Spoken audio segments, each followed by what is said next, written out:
Hi, this is Sai Kiran Ram here. ప్రజల కోసం ప్రశ్నించే గొంతునై. Please like, share and subscribe VVD News Channel Nandyal.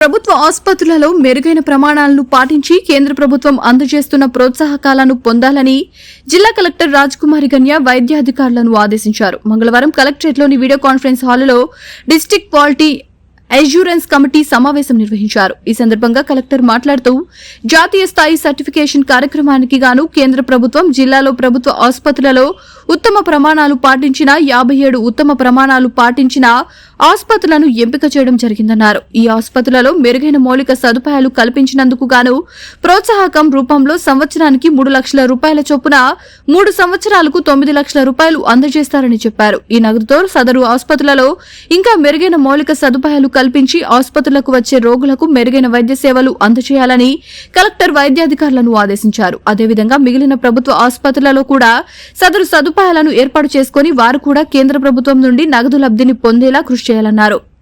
అనంతరం సదుపాయాల ఏర్పాటు కోసం కృషి చేసిన 16 మంది వైద్య సిబ్బందికి కలెక్టర్ చేతుల మీదుగా సర్టిఫికెట్లను అందజేశారు. సమావేశంలో DMHO Venkataramana, GGH superintendent Malleswari, DCHS Lalitha, Nagendra తదితరులు పాల్గొన్నారు. VVD న్యూస్ టీవీని తక్షణమే సబ్స్క్రైబ్ చేసుకోండి. నోటిఫికేషన్ కోసం బెల్ ఐకాన్ క్లిక్ చేయండి. మరిన్ని అప్డేట్స్ కోసం ప్రతి ఒక్క కుటుంబానికి ఉచిత ప్రకటనలు వచ్చే విధంగా మీకోసం మీ ముందుకు VVD న్యూస్ టీవీని AP ఫైబర్ నందు 99వ ఛానల్ మరియు యూట్యూబ్ నందు వీక్షించెదరు.